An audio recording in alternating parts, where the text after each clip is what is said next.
This YouTube channel does not promote any violent, harmful, or illegal activities. All content provided by this channel is meant for an educational purpose only.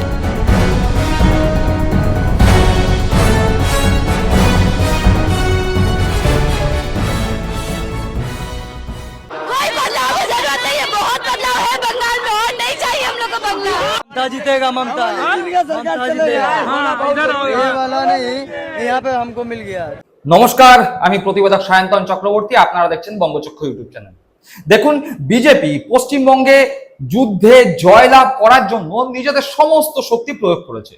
নির্বাচন কমিশনের মতো যেই একটি সংস্থা, সম্পূর্ণ নিরপেক্ষ সংস্থা, সেই নিরপেক্ষ সংস্থাকেও নিজেদের শাখা সংগঠনে পরিণত করেছে। তাই নির্বাচন কমিশনকে এখন সবাই নির্যাতন কমিশন বলছে। এছাড়া ইডি সিবিআই এর দাপট ভোট আসলেই বেড়ে যায়, এ কথা নতুন কিছু নয়। যারা কিচ্ছু জানে না তারাও জানে ভোট আসলে বাংলার বুকে বিজেপির অঙ্গুলি হেলনে ইডি আর সিবিআই এর উৎপাত বেড়ে যাবে, হচ্ছেও তাই।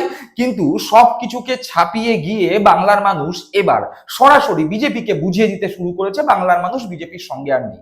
তার উদাহরণ হিসাবে আমরা দেখতে পেয়েছি স্মৃতি ইরানি বিজেপির চরম গোষ্ঠীকন্দল এবং লোক না হওয়ায় নিজের কর্মসূচি ছেড়ে চলে গিয়েছেন।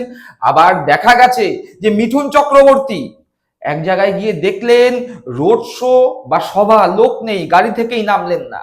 আর যোগী আদিত্যনাথ প্রায় ফাঁকা মাঠে সভা করে গিয়েছেন এই বাংলার বুকে, দেখেছি আমরা, আপনারাও দেখেছেন। কিন্তু সব থেকে বড় খবর কি জানেন? সব থেকে বড় খবর, বিজেপির সবাই এসছে এক ব্যক্তি, গলায় বিজেপির উত্তরীয়।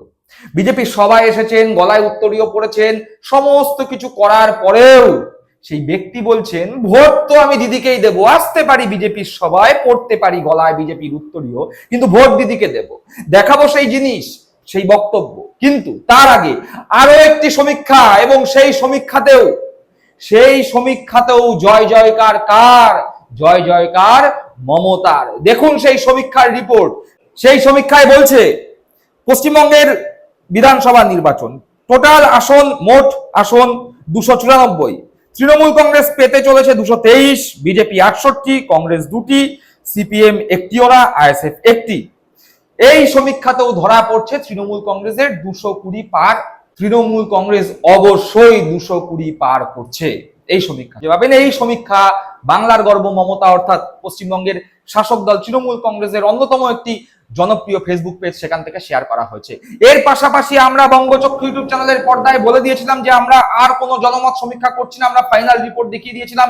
আমরা বলেছিলাম উত্তরবঙ্গ সহ প্রথম দফার যে 152টি আসনে কি রেজাল্ট হতে চলেছে সেই তথ্য জানিয়েছিলাম যে আগামী 29শে এপ্রিল দ্বিতীয় দফায় যে 142টি আসনে ভোট হচ্ছে সেখানে কি জনমত সমীক্ষায় ধরা পড়েছে সেই তথ্য আপনাদের জানিয়েছিলাম। আমরা বলেছিলাম আমরা আর কোনো জনমত সমীক্ষা করছি না, আমরা সত্যিকারেরই আর কোনো জনমত সমীক্ষা করছি না। কিন্তু এই দুই ফলাফল মিলিয়ে মোট 294টি আসনে কি হতে চলেছে আমাদের বঙ্গচক্ষু ইউটিউব চ্যানেলের সমীক্ষায় কি ধরা পড়েছে সেটা একবার তুলে ধরছি, আপনারা দেখুন। বঙ্গচক্ষু ইউটিউব চ্যানেলের সমীক্ষায় তৃণমূল কংগ্রেস 227টি আসন পেতে চলেছে, বিজেপি 59টি, কংগ্রেস 5টি, আইএসএফ 1টি, সিপিএম 1টিও না, অন্যান্যরা 2টি। তৃণমূল কংগ্রেস মোট প্রদত্ত ভোটের 48% ভোট নিজেদের পক্ষে রাখতে সমর্থ হচ্ছে, বিজেপি 34%, সিপিএম এবং আইএসএফ দুজনে মিলে 9%, কংগ্রেস 7% এবং অন্যান্যরা 2%। এই মোটামুটি আমাদের সমীক্ষায় ধরা পড়েছে। এতেও গেল যে সমীক্ষার রিপোর্ট আমরা আপনাদের দেখালাম। কিন্তু আরো একটি ঘটনা, কি ঘটনা? বাংলার মা বোনেরা উল্লাস করছে, হাসছে, তারা বলছে বাংলায় পরিবর্তনের দরকার নেই, যথেষ্ট পরিবর্তন হয়েছে, আমাদের নতুন করে আর কোনো পরিবর্তন চাই না। কেন?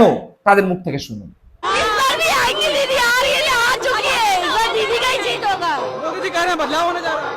कोई बदलाव की जरूरत नहीं है, बहुत बदलाव है बंगाल में और नहीं चाहिए हम लोग को बदलाव। एकदम 100% आएगी, एकदम दीदी आएगी, दीदी को आना ही है। हम लोग के लिए दीदी चाहिए, मोदी नहीं चाहिए। राम राम, नमस्ते मोदी को कभी नहीं, क्योंकि हम लोग मरना नहीं चाहते, जीना चाहते हैं धरती पे। इस बार भी आएगी। শুনলেন, বাংলার মা বোনেরা বলছে যথেষ্ট পরিবর্তন হয়েছে বাংলায়, যা পরিবর্তন হয়েছে আমরা এটাই খুশি, নতুন করে আর কোনো পরিবর্তন চাই না। এবং যখন বলছেন উল্লাস ধরা পড়ছে, দিদির প্রতি সমর্থন ধরা পড়ছে, মমতা বন্দ্যোপাধ্যায়ের প্রতি তাদের যে সমর্পণ, সেই সমর্পণ ধরা পড়ছে। আর ঠিক এর পাশেই প্রথমেই যেটা বলেছিলাম, বিজেপির সবাই গেছে, গলায় বিজেপির উত্তরীয়, কিন্তু মুখে ভোট দেব দিদিকে, এই কথা একবার সরাসরি সেই দৃশ্য। ममता जीतेगा, ममता सरकार चलेगा। हाँ, इधर आओ। ये वाला नहीं, यहाँ पे हमको मिल गया तो हम रख ले। कौन जीतेगा? ममता जीतेगा। अरे यार पटकल लिए हो तुम बीजेपी का। अरे ये वाला तो कौन यहाँ पे पड़ा था, हम लेके रख लिए। ममता जीतेगा। अभी तुम लिए पटकल बीजेपी का आए हो, रैली में बीजेपी की मोदी की सुनने। तो ये मिल गया हमसे। हाँ? ममता जीतेगा। ममता जीतेगा। ये तो कह रहे ममता जीतेगा। দেখলেন, অর্থাৎ বিজেপির সবাই যারা যাচ্ছে, বিজেপির ক্যান্ডিডেটের আশেপাশে যারা ঘুরছে, যারা বিজেপির পতাকা হাতে মিছিল করছে, দিনের শেষে তারাও ভোটের দিন গিয়ে তৃণমূল কংগ্রেসের জোড়াফুল প্রতীকেই ভোট দেবে, এ কথা এই ব্যক্তির মাধ্যমেই প্রকাশিত। এরকম হাজার হাজার লাখ লাখ ব্যক্তি আছে বাংলার বুকে, তারা জানে বিজেপির পতাকা হাতে হাঁটছি, কিন্তু তারা মনের মধ্যে জানে যে আসলে পাশে আছে দিদি, বিপদে আপদে পাশে থাকছে পাড়ার তৃণমূল কংগ্রেস কর্মীটাই। তাই দিনের শেষে যতই বিজেপির মিটিং এ গিয়ে ভিড় বাড়াই না কেন, ভোটটা তৃণমূলেই দেব, এ কথা বিজেপি নেতা কর্মী সহ নিচুতলার যত কর্মী আছে সবার অন্তরে। তাই চিন্তা বাড়ছে শুভেন্দুর, চিন্তা বাড়ছে বিজেপির। দর্শক বন্ধুরা, আপনারা কি মনে করছেন? অবশ্যই কমেন্ট বক্সে কমেন্ট করে জানাবেন। সকলে ভালো থাকবেন, সুস্থ থাকবেন। জয় হিন্দ, বন্দে মাতরম।